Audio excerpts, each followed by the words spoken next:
Hello everyone, this is Foxy Papa Smurf, or FPS Gamer for short, and I'm bringing you some gameplay footage from the new Halo 5 multiplayer beta that was released this week.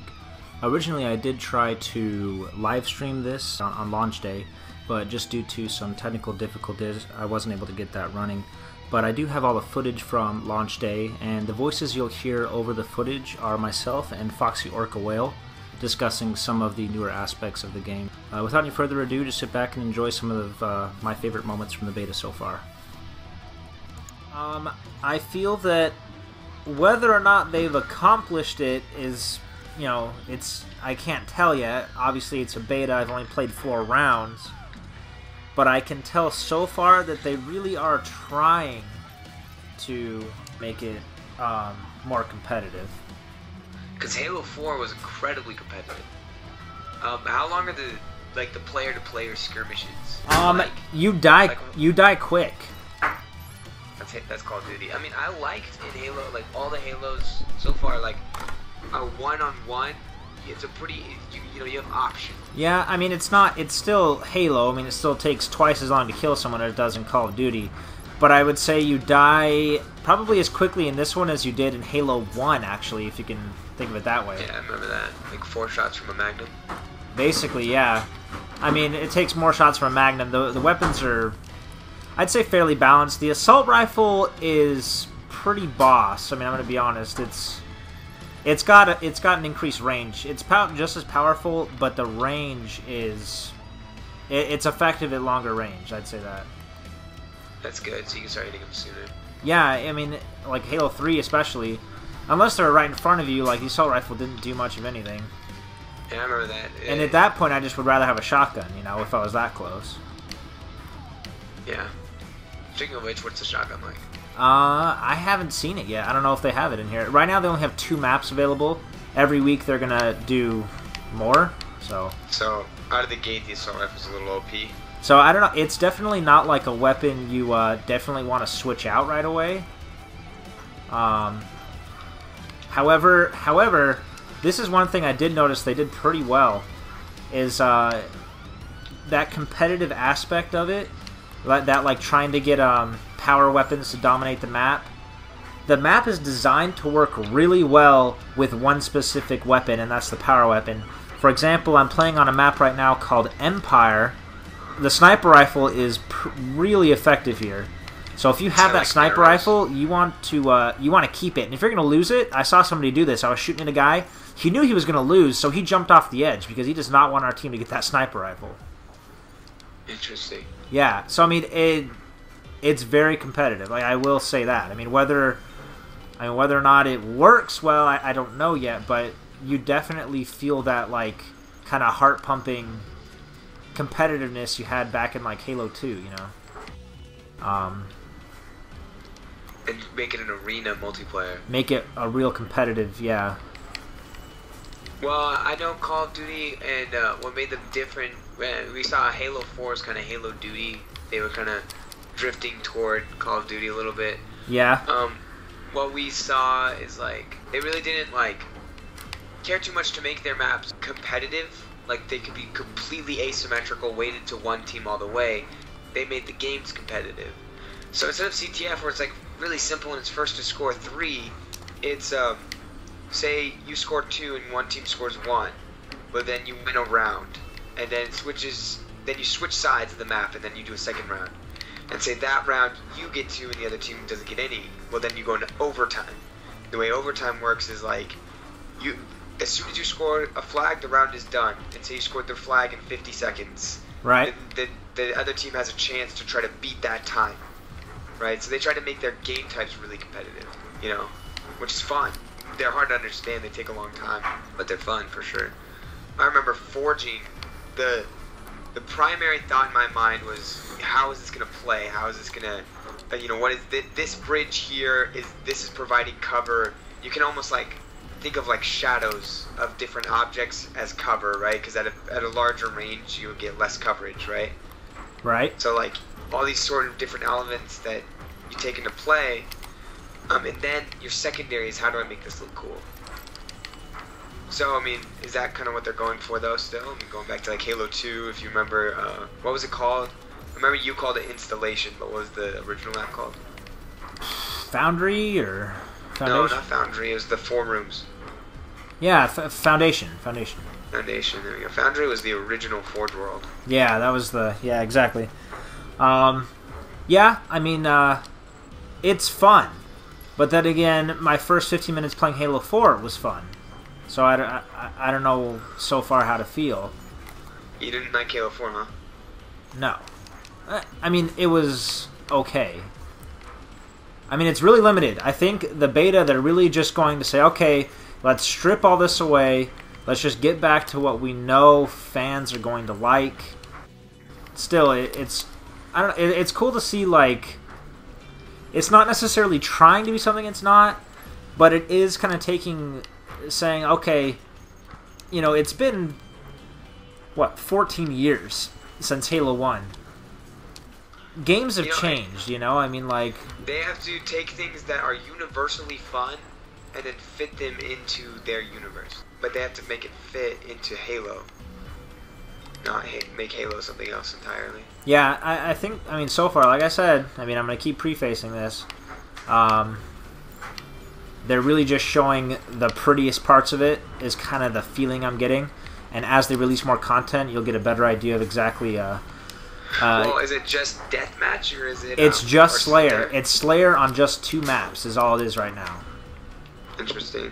There's some people that have been playing it literally since the second it was available to them. Yeah, I've lost like every round, but it's still fun. So what's the best part so far? The movement is really fluid, really fun. It feels like a game that's like finished as far as the movement goes. I mean, it's still got a year of development. I mean, that's the best part so far? I mean, it feels fun. It's fun because you can sprint, but it's a little different because you're, it's almost like a Grand Theft Auto in a way, that your health or your shields, whatever, won't recharge if you're sprinting. So it's kind of a way to balance that a little bit. And it sounds a little like, oh, that's kind of complicated, but you actually pretty much immediately adapt to it. Well, yeah, I mean, almost every other game does that. Even Destiny does that, in a way. Yeah, so I mean, that's pretty balanced. I like it. The DMR is cool. DMR, you can shoot really fast, and it doesn't automatically really lose its, you know, range or its accuracy. You can actually fire it off pretty quick, and it's all the weapons are just fun. It is not so fun getting killed so quickly, but it's also fun to be able to, like, you know, get the drop on someone and just dominate them before they have a chance to react. Okay. So have you seen any any like salutes to the previous games, like specifically Halo 2? Yeah, so one of the maps that is available is called Truth, which, if you know from Halo 2, is the name of one of the prophets. The map is called Truth, which is kind of like, okay, that could mean a lot of things, but, you know, I said earlier, the power weapon on Empire, the map Truth is a reimagined midship from Halo 2. So automatically, I mean, it's a remade Halo 2 map. So what is the power weapon? Rocket the power weapon is a sword, but it's not just any sword. It's called the Prophet's Bane. Yeah, it's like the short sword, right? It's kind of funky looking, and it's got some interesting qualities to it. One is you actually run slightly faster when you have it, which, if you know, having the sword and someone is just out of range, you can't get closer to them and you die, right? I don't know if you... Nice.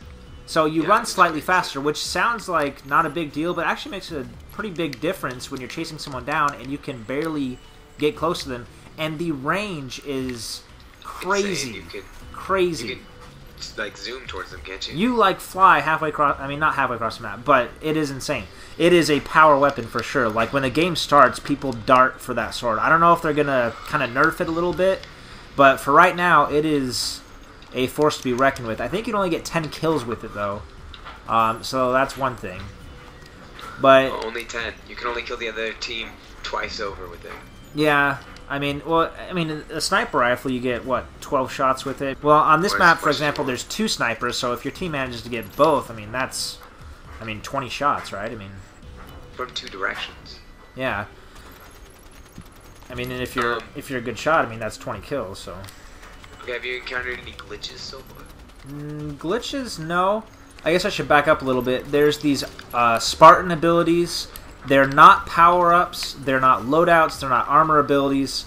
They're things that everyone starts the game with. And like your exosuit in Advanced Warfare? Kinda, yeah, but it's not upgradable. So far as we know, so far. No, they have no plans on making it anything like that. They're really focusing on making it a very even playing field. So everyone has these, what are called Spartan abilities. One of them is to dash in any direction, you know. Yeah, One like of them, exosuit. Yeah. One of them is like this ground pound ability where you're flying like in the air. Exosuit. Yeah, like an exosuit. One of them is not necessarily a Spartan, a Spartan ability, but it is pretty fun to do and actually insanely useful. It's this ability called Clamber. So when you jump up to a ledge, you press the jump button again, and he literally climbs up it if you're like just below where the edge reaches, or if you're jumping from one platform to the next, and you kind of hit the wall just under it, you press that A button right as you get to it, and he will do an animation where he climbs up over it. And it is super useful. Yeah, almost like Call of Duty.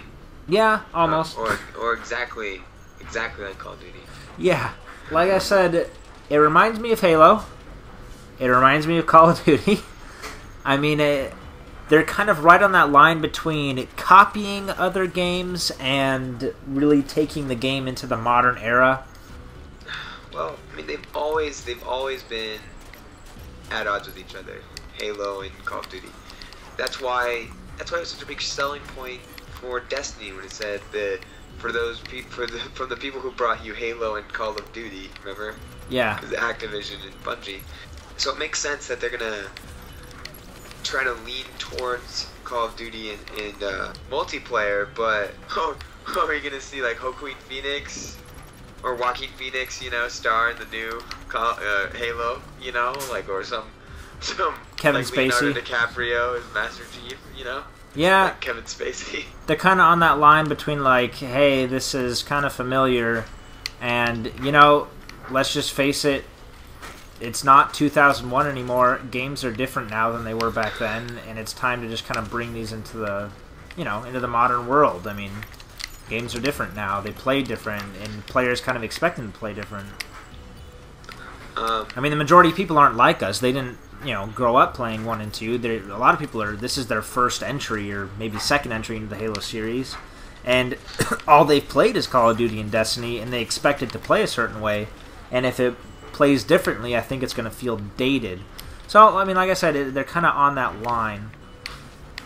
That's a really good point. Is that it's a whole new generation. I mean, they kind of established that with the the announcement that Halo 4 was actually the beginning to a new trilogy. What I'm saying is like that's a good point, that the younger kids are gonna want it to play like Call of Duty, but whereas like there are people that do, and they're gonna say, hey, this is exactly like Call of Duty. When Halo the Master Chief Collection and Call of Duty came out, those 2 weeks, yeah. Right? Call of Duty, out of all the big budget games, the top 20, they were #1 easily by like 20%. Take a guess out of the top 20 where Halo the Master Chief Collection was. 20? No, 19. Yeah. Oh, sorry. And you only see a drop off in multiplayer. So I mean, what might happen is like it might be an awesome multiplayer, and maybe it might even be an awesome campaign. But if everybody's already too busy playing the latest Call of Duty that's going to come out next year, like... Yeah, I mean, I agree. And I will literally be the first one to abandon... I mean, I'm a Halo fan at heart. I mean, I love the game and the franchise and the story. But I will be the first one to tell you that I did not like Halo 4. And if Halo 5 is anything like Halo 4, I will not be buying it. And after the botched launch of Master Chief Collection, I'm not pre-ordering not only another Halo, but I don't think I would pre-order another game again. Yeah. I mean, to be honest, I'm not giving anyone my money until I know for a fact that it's going to work right. So I will... That's kind of what's keeping me back from the Division, because I don't want to pre-order it just for them to say, yeah, it's filled with microtransactions. costs like $3 every time you play, you know. Yeah, no, exactly. And there's been a few games with botched launches, and there's all sorts of people with videos on YouTube talking about how you're not supposed to pre-order games because this kind of stuff happens. And, I mean, I kind of thought they were all blowing smoke, but, I mean, the more I listen to them, the more it makes sense. I mean, if they already have your money, I mean, what do they have to prove, you know? Well, Grand Theft Auto 5, they got $120 out of me quickly. Oh, yeah. Oh, I mean, they got more out of you, actually, because you bought me a copy, so... Yeah, they got $180 out of me. Yeah. Yeah, not going to pre-order another game. I forgot what kind of tangent I was going on. I was going somewhere with this. Oh, I was saying, you know, I'll be the first one to to abandon it and tell you I'm not, you know, going to waste my time with another one of these again. But at the same time, you know, although I won't sit here and defend it, it is a lot of fun. Like, I am thoroughly enjoying myself, and, you know, there's a lot of features that when you hear about them on paper, you're kind of like, I don't know about that. That really doesn't belong in a Halo. One example might be the ADS, you know, aim down sights. I mean, since you could imagine the default joystick layout, what is to zoom in for you, Logan? Right thumbstick. Yeah, exactly. It's the left trigger now, which is just odd in a Halo game. I'm not saying it's bad, it took a lot of getting used to, because I know I'm playing Halo, and I press that right thumbstick, I press that thumbstick down, and I expect him to zoom in, and he doesn't. He actually crouches. It's not a crouch. Yeah. Well, that's because sprint now is, when you think of a sprint in any other modern shooter, it's that left thumbstick, right? Yeah, but crouch should be B then. No, B takes your, activates your thruster pack. So you have to have, you know, one finger on B and another finger on the left joystick. So, I mean, that kind of makes sense to be able to change the direction. So it's kind of like this weird hybrid of Halo, because you still press in a joystick, albeit the wrong joystick, to crouch. You know, there's this aim down sights.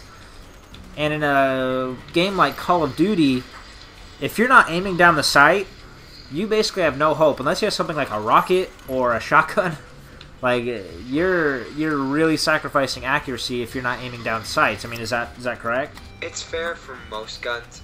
A lot of times, especially like submachine guns, if you're close enough, you can just kind of spray and pray, and it will usually work out well for you.